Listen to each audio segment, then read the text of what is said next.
Қалайсыздар достар? Бүгін сіздерге осы 4 матаны пайдалана отырып, осы 4 түрлі матаны пайдалана отырып, калейдоскоп деп аталатын құрақтың түрін тігіп көрсетемін.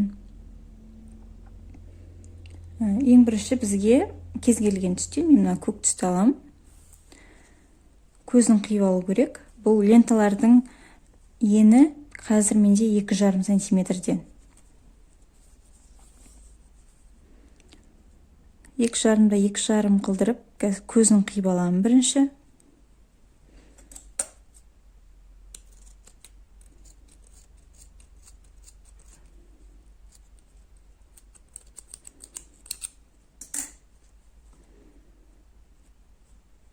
Енді осы көзді тура табағымыздың ортасына орналастырамын. Табағымыздың өлшемі қазір бізде 14-14 сантиметр. Орналастырдым. Енді шет-шетін тігіп шығамын. Бекітіп.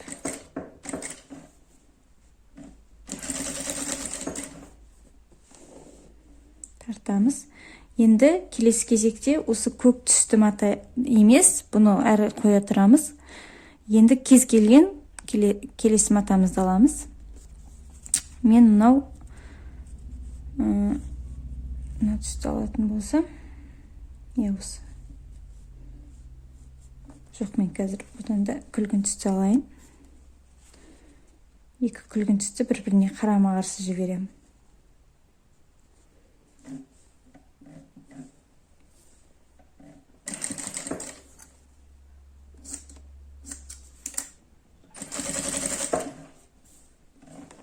Тартамыз. Енді міне бір жаққа тіктік қой. Енді келесі түсті қарама-қарсы жаққа тігеміз. Екінші жағына.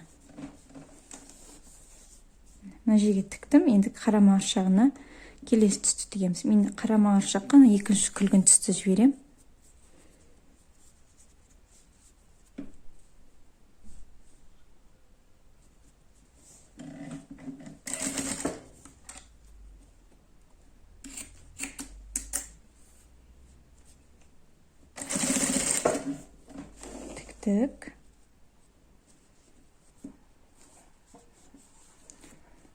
Енді мына жерге көк түсті жіберсек болады, немесе розовый түсті жіберсек болады, бәрібір болады.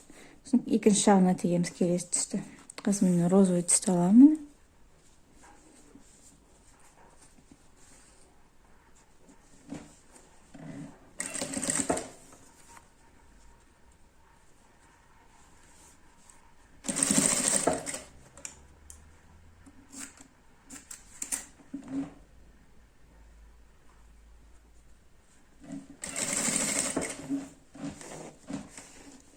Қазір мен тігіп атқан мата габардин.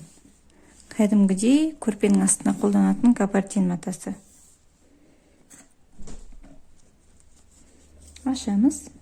Енді келесі мына жаққа көк түсті тігеміз. Мына көк түс велюр кәдімгідей.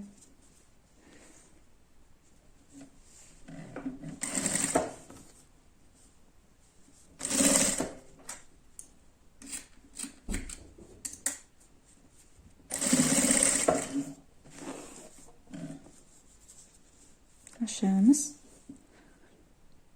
Енді бізге күлгін түсті тігеміз.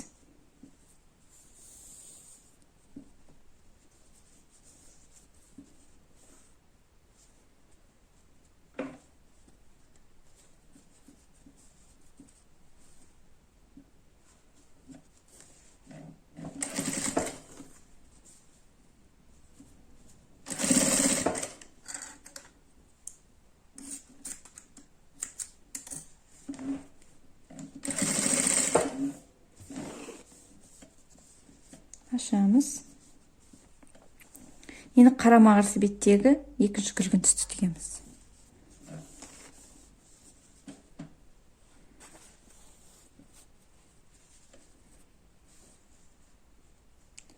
Бұл матада габардин.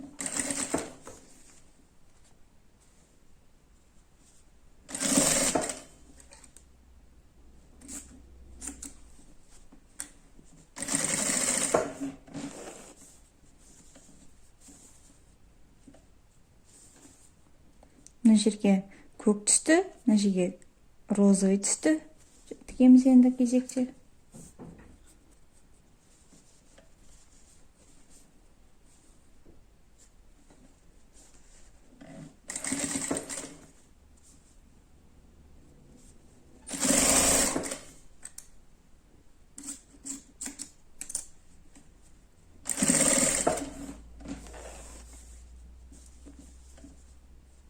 Ендігі розовый түс. Қарама-қарсы жағынан тігіп отырамыз.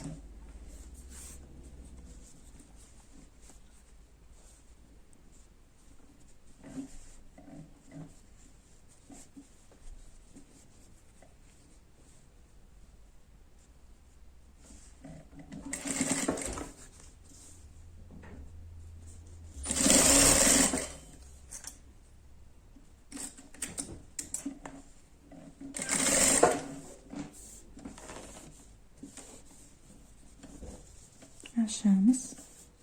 Енді кезекте күлгін түс.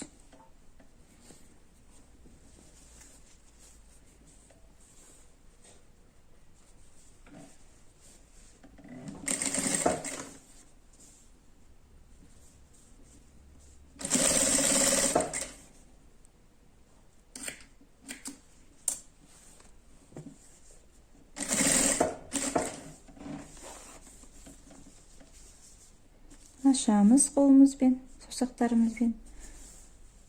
Енді кезекте қарама-қарсы жағы екінші күлгін түстен.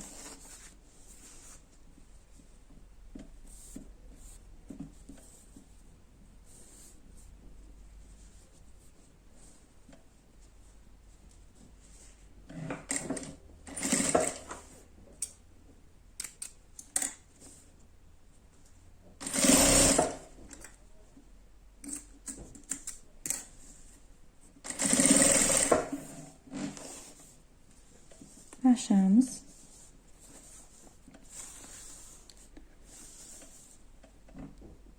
Енді розовый түсті тігеміз.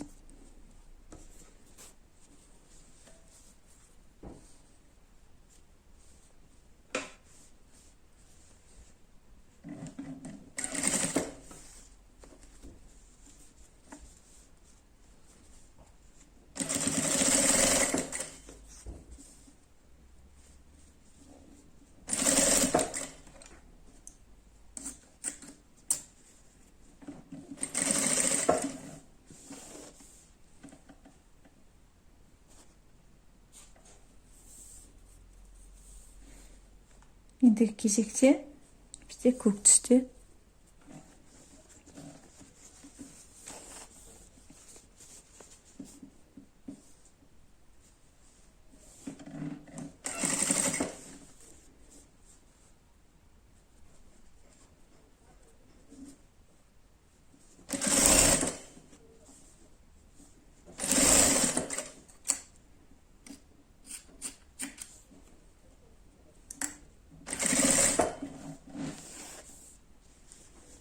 Енді міне соңғы қатарларға да жақындап қалдық. Қазір күлгін түсті тігеміз. Биллурдан екінші габарин түсті күлгінге тігеміз. Одан кейін көк пен розовыйдан тігеміз.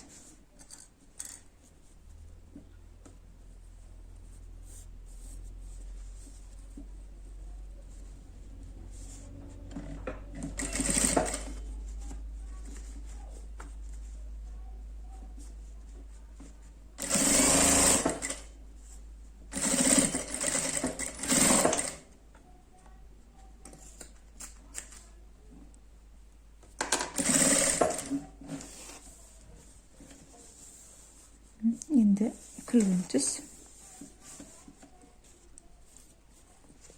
Күлгін түсті габардин матасы.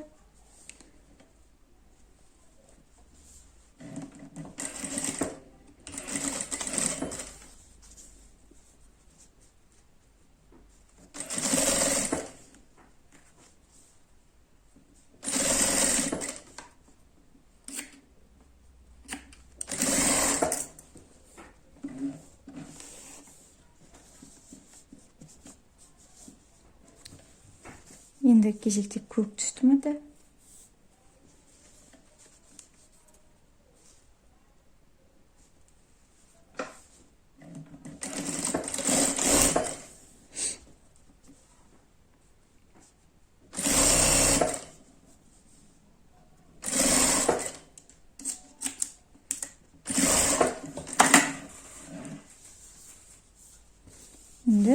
соңғы розовый түсті матаны тігеміз.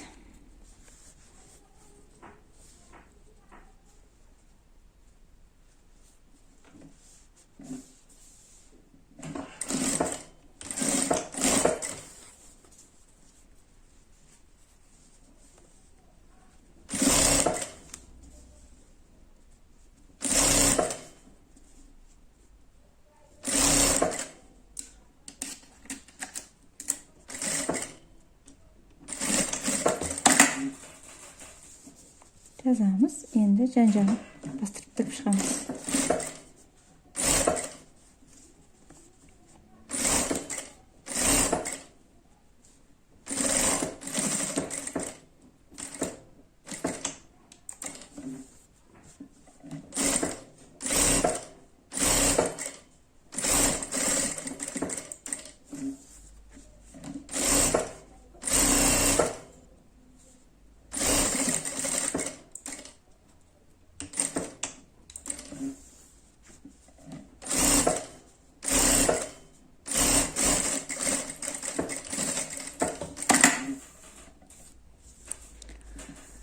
Осындай құрақ шықты. Енді жан жақтағы артық маталарын, жіптерін тегістеп тастайық.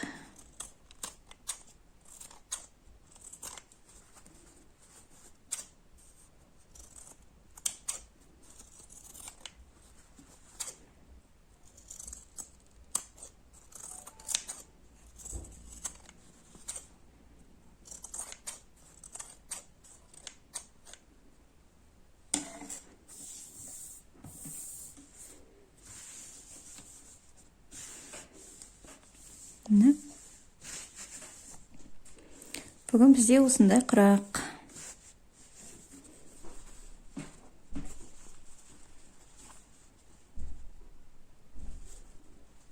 Барлықтарыңыз тігіп, байқап көріңіздер.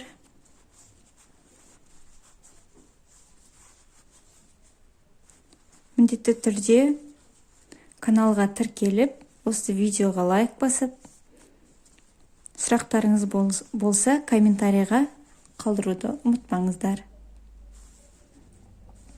Және де мен сіздерге осы видеоның астына өзімнің Instagram аккаунтымды тастап кетемін. Сол аккаунтқа кіріп, басқа да менің жасап жүрген жұмыстарымды көрсеңіздер болады.